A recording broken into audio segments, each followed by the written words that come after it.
Da Vinci resolve के इस free course में आपका बहुत बहुत स्वागत है। मैं हूं अरुण और आज हम इस कोर्स का सबसे इंपॉर्टेंट टॉपिक कवर करने वाले हैं और वो है की फ्रेम्स। अब आप सोचोगे ये की फ्रेम्स क्या होते हैं? देखो, जब भी एक बिगिनर डाविंची रिजॉल्व सीखना शुरू करता है तो ये एक ऐसी चीज है जो मोस्टली वो स्किप कर देता है और यही सबसे बड़ी वजह है कि उनकी एडिटिंग की स्पीड स्लो हो जाती है। इसीलिए आज हम इसे अच्छी तरह से समझेंगे और अगर आप इस वीडियो को पहली बार देख रहे हैं तो इस फ्री कोर्स की पहली 5 इंपॉर्टेंट वीडियो जरूर देख लेना, लिंक डिस्क्रिप्शन में। और सबसे एक्साइटिंग चीज, आज हम की फ्रेम्स की मदद से 10 सेकंड की एक सिनेमैटिक क्लिप भी बनाएंगे। तो बिना टाइम वेस्ट किए चलो शुरू करते हैं।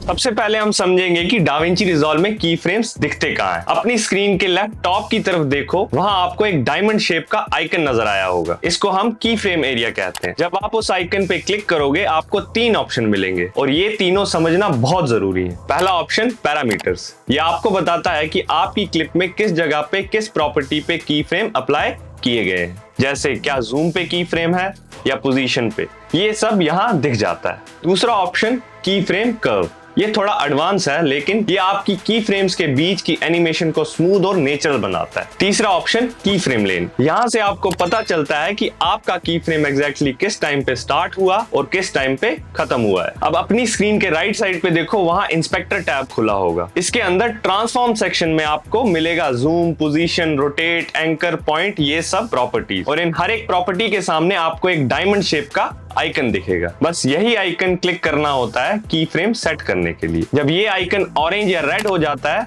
मतलब आपका की फ्रेम सक्सेसफुली सेट हो गया है। अब मैं आपको प्रैक्टिकली दिखाता हूँ। हम इस इंडियन मैप की इमेज को यूज करेंगे और इस सिंगल इमेज से हम एक सिनेमैटिक जूम एनिमेशन बनाएंगे। पहले पूरा इंडिया मैप देखेंगे, फिर कैमरा कश्मीर पे जूम इन करेंगे, फिर एरो को फॉलो करते हुए कैमरा न्यू दिल्ली तक आएगा और आखिर में जूम आउट हो जाएगा। चलो स्टेप बाय स्टेप इसे करते हैं। सबसे पहले मैं इस इमेज को टाइमलाइन पे लेके आऊंगा और इसे 10 सेकंड के लिए सेट कर दूंगा क्योंकि हमारी पूरी एनिमेशन 10 सेकंड में कंप्लीट हो जाएगी। अब क्लिप को सिलेक्ट करूंगा और इंस्पेक्टर ओपन करूंगा राइट साइड में। जो रेड कलर का आपको ये प्ले हेड दिख रहा है उसे 0 सेकंड पे ले जाऊंगा, एकदम शुरुआत में। इंस्पेक्टर में आप देख रहे होगे जूम एक्स वाई दोनों 1.0 हैं, मतलब नॉर्मल साइज है। पोजीशन एक्स और वाई दोनों 0 हैं, मतलब इमेज सेंटर में है। अब जूम के सामने जो डायमंड आइकन है मैं उस पर क्लिक करूंगा और पोजीशन के सामने भी जो डायमंड आइकन है उस पे भी क्लिक करूंगा। आप देखोगे वो आइकन रेड हो गए हैं, मतलब पहला की फ्रेम सेट हो गया है। अब प्ले हेड को 2 सेकंड पे ले जाओ। इंस्पेक्टर में आपको जो जूम दिख रहा है एक्स या वाई की मदद से इमेज को जूम कर लो और पोजीशन की मदद से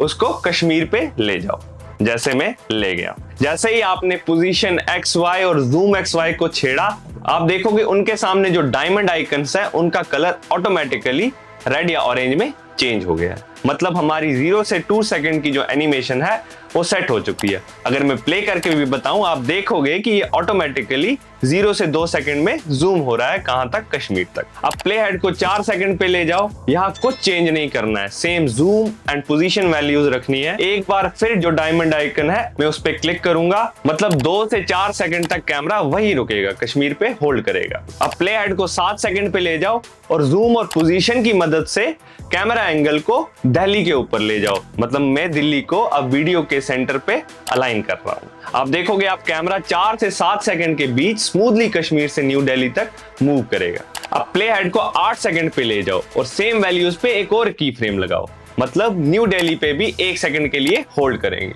और सबसे आखिरी स्टेप, अब प्ले हेड को हम 10 सेकंड पे ले जाएंगे। जो भी वैल्यू जूम एक्स या वाई की थी और पोजीशन एक्स या वाई की स्टार्टिंग के फ्रेम में थी, हम उसको वापस से वही सेट कर देंगे और डायमंड पे क्लिक कर देंगे और बस पूरी एनिमेशन कंप्लीट हो गई। अगर मैं एक बार प्ले करके भी दिखाऊं तो आप देखोगे ये एनिमेशन बिल्कुल सिनेमैटिक लग रही है।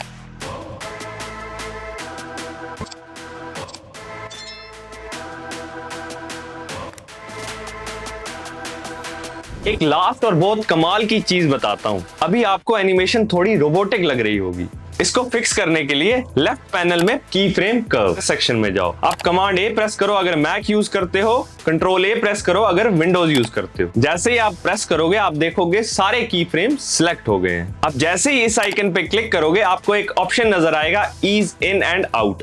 अब जैसे ही उस पे क्लिक करोगे आप देखोगे आपके सारे की फ्रेम्स थोड़े से चेंज हो जाएंगे, मतलब स्मूथ हो जाएंगे।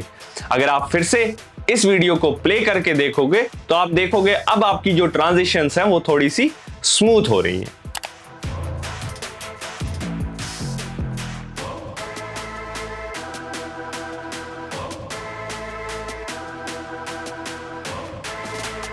तो ये थी आज की वीडियो की फ्रेम के प्रैक्टिकल यूज के साथ। मैं इस मैप इमेज का लिंक डिस्क्रिप्शन में प्रोवाइड कर दूंगा, आप उसे डाउनलोड करके इस एनिमेशन को जरूर ट्राई करना। अगर आपको कोई भी चीज समझ नहीं आई या अभी भी कोई कंफ्यूजन है तो आप कमेंट सेक्शन में आके फ्रीली पूछ सकते हो। मैं पर्सनली हर कमेंट पढ़ता हूं और जवाब देता हूं। और अगर आप इस फ्री कोर्स के साथ साथ सीखना चाहते हो तो अभी सब्सक्राइब करो और बेल आइकन जरूर प्रेस कर देना ताकि कोई भी वीडियो मिस ना हो जाए। और अगर आपको ये वीडियो सच में हेल्पफुल लगी हो तो लाइक एंड शेयर जरूर करके जाना। मिलते हैं अब अगली वीडियो में।